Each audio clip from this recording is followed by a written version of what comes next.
तुकाराम महाराज करके हमारे महाराष्ट्र के एक संत हो चुके हैं। उन्होंने एक बहुत अच्छा कहा, आसाद देते करता सायास करता अभ्यास तुका मुनि। इसका मतलब है कोई भी इम्पॉसिबल चीज वो अगर आपको हासिल करनी है तो उसके लिए स्टडी करना पड़ेगा। ये कैसे समझे कि कोई प्रोडक्ट को डिमांड ज्यादा है, सप्लाई कम? आपको अच्छी तरह मार्केट सर्वे करके काम करना चाहिए, प्रॉपर स्टडी करके करो। गैप तो है और हमेशा रहेगी। कोई भी परफेक्ट प्रोडक्ट या परफेक्ट सर्विस अभी तक नहीं है, उसमें परफेक्शन आना हमेशा संभव होता है। आपने वो लाया तो आपको मार्केट मिल जाएगा। एंटरप्रेन्योर कौन होता है? One who creates need, not one who satisfies need. जो नीड सेटिस्फाई करता है वो तो सेल्समैन होता है यार। नीड क्रिएट करता है वही एंटरप्रेन्योर होता है। अपॉर्चुनिटी का इक्वेशन क्या है? Encashing your capability is an opportunity. क्योंकि आपकी स्ट्रेंथ सबसे अलग है। यहाँ पे जितने भी लोग अभी सुन रहे हैं तो सबकी अलग स्ट्रेंथ है यार।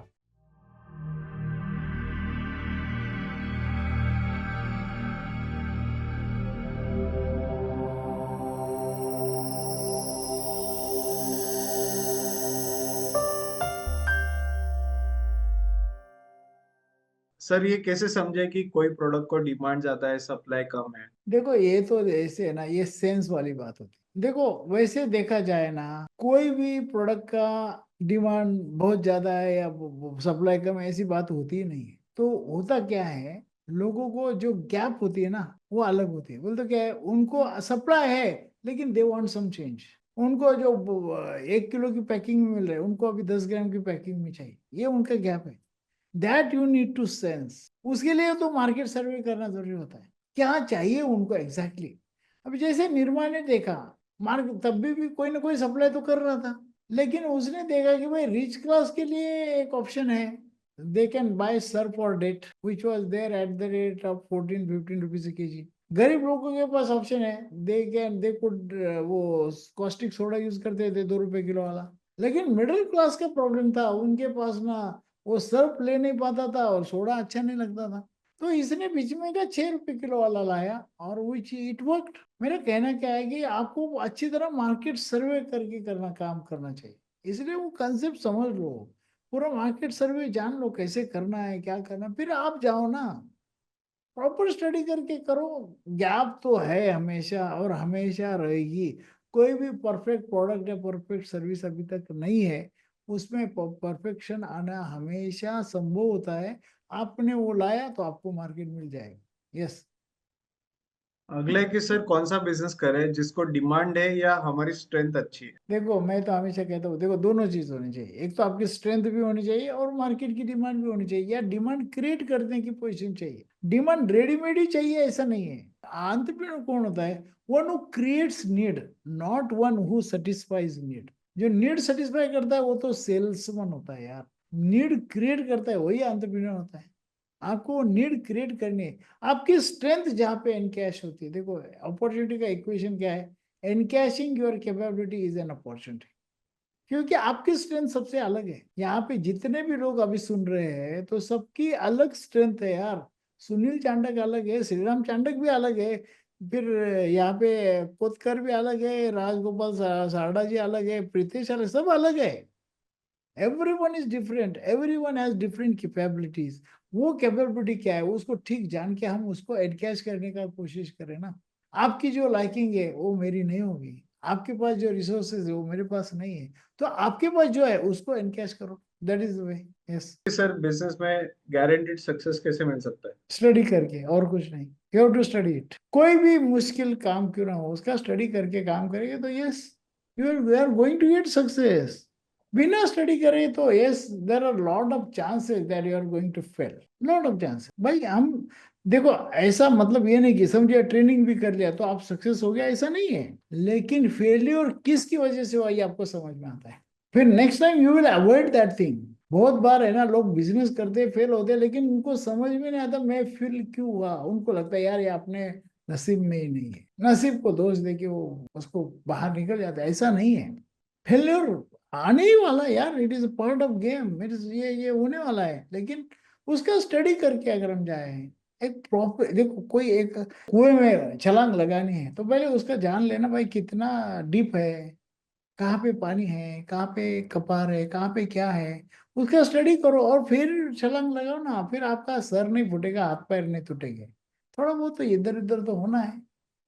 स्टडी करके काम करा ये तो definitely you can avoid any failure. बिना स्टडी करे लोग है ना, लोगों को लगता है यार ट्रेनिंग विनिंग क्या करे, डायरेक्ट करो, मार्केट की डिमांड है। अरे ऐसा नहीं होता है, इतना आसान होता मार्केटिंग, इतना आसान होता एंटरप्रेन्योरशिप, तो हर कोई एंटरप्रेन्योर बनता था। इतना आसान नहीं है। अभी मैंने बताया ना, स्टार्टअप 90% फेल है। क्यों फेल है वो भी बताया मैंने। वो स्टडी करके करो ना यार। Why don't you invest your time into studying that. वो इन्वेस्टमेंट है। वो ट्रेनिंग लेते हैं, स्टडी करते हैं, वो हमारा इन्वेस्टमेंट है। That it should be considered as a preliminary expenses, pre operative expenses. वो इन्वेस्टमेंट करके करो तो फिर आपको देखो फेलियर उसका जो एक्सपेंस आएगा ना, वो हमारे फेल्योर से होने वाला नुकसान जो है ना, उससे बहुत कम होता है। उसका जो एक्सपेंसेस, वो इन्वेस्टमेंट बहुत कम होता है। तो करिए। यस। अगला है कि सर ये प्रोग्राम मेरे कॉन्सेप्ट को इम्प्लीमेंटेशन कन्वर्ट करने में कैसे हेल्प करेगा? वही तो मेन प्रोग्राम तो वही है एक्चुअली, आपके कंसेप्चुअलाइजेशन टू इम्प्लीमेंटेशन। ये प्रोग्राम का मेन थीम वही है। Project selection to implementation. भाई आप कौन सा प्रोडक्ट करें, कैसे करें। हमारा जो मेन जो पूरा जिसके ऊपर हमारा फोकस्ड है, वो है क्यों करें, दूसरा है क्या करें, तीसरा है कैसे करें। ये तीन चीजों का जवाब हम प्रोग्राम में देते हैं। How to do it is, how part is very important. हम व्हाट पार्ट की तरफ ज्यादा देखते हैं। बहुत लोग कहते हैं भाई क्या करें, भाई अरे भाई क्या करें वो सीख लो, जरूर जान लो अब क्या करना है, लेकिन उससे ज्यादा इंपॉर्टेंट क्या है, कैसे करें। देखो आपको अगर कैसे करें आ जाता है ना, तो कोई भी चीज कर सकते हो। जैसे आप टू व्हीलर का बेसिक बैलेंसिंग सीख लिए, तो कोई भी टू व्हीलर चला सकते हैं। ऐसा नहीं भाई होंडा की गाड़ी को सीट के ऊपर जाके बैठना है, या सुजुकी की गाड़ी को एकदम पीछे ये करके बैठना है, ऐसा थोड़ी होता है। या फोर व्हीलर चलाते हैं तो आपका अगर अगर आपको जजमेंट आ गया है तो कोई भी फोर व्हीलर से, फिर मर्सिडीज हो या बीएमडब्ल्यू हो या मारुति हो, हर गाड़ी चला सकते हैं आप। क्योंकि फंडामेंटल पता होना चाहिए। हम फंडामेंटल को ही मिस करते हैं। We don't know how do it. हम हार्ट के पीछे इतने बड़े ना पूछो। मुझे सब सर आप कौन सा बिजनेस के बारे में, अरे भाई कैसे करे वो बिजनेस वो जान लो ना यार। If you know how you can do any what. Yes. अगला है कि अभी अलग अलग फील्ड के लोग हैं, कोई फ्रीलांस वीडियो एडिटर है, कोई फूड में है, तो उनका क्वेश्चन है कि सेल्स कैसे करें?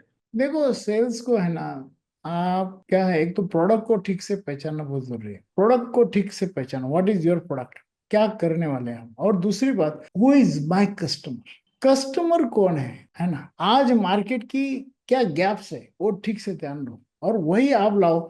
देखो कस्ट आपका जो हमेशा फोकस रहेगा ना, वो कस्टमर सेंट्रिक होना चाहिए। कस्टमर को सामने रख के, ध्यान में रख के ही आपने काम करना चाहिए। और स्ट्रैटेजीज मार्केटिंग, कस्टमर को आपका कस्टमर अगर रिच क्लास है तो उसकी स्ट्रेटेजी उस तरह होनी चाहिए। मिडिल क्लास है तो उसकी तरह स्ट्रेटेजी होनी चाहिए।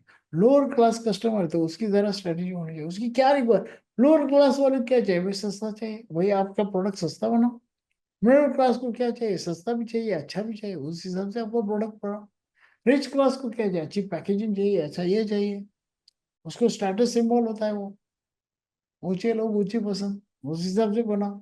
कस्टमर को ठीक से ध्यान में नहीं रख के हम प्रोडक्ट बनाते हैं और फिर हम फेलियर हो जाते हैं। भाई कहते हैं मार्केट डिमांड ही नहीं है। डिमांड नहीं, तू मार्केट के हिसाब से तू बना नहीं रहा है, वो दैट इज योर प्रॉब्लम।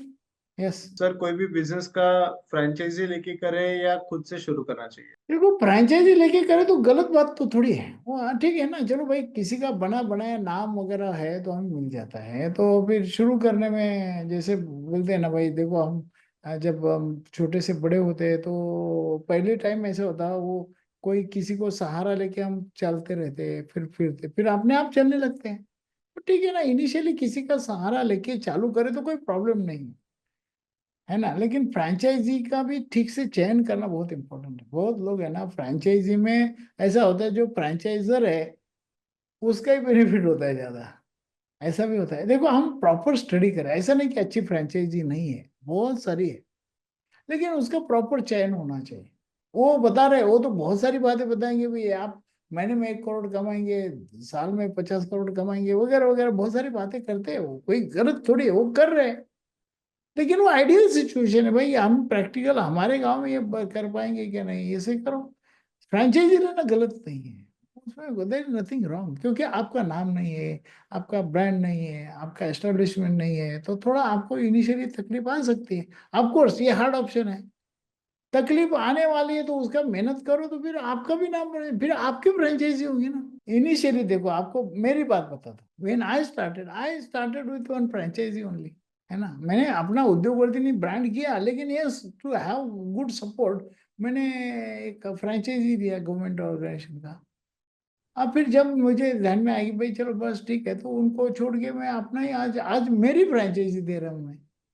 आज हमारे 40 एफिलिएट्स है, तो हो सकता है हमारे 9 स्टेट्स में काम है, तो शुरू में ठीक है ना, किसी का सहारा लेके शुरू करें तो नो प्रॉब्लम, बाद में आप आपका और डेवलप कर सकते हैं। यस।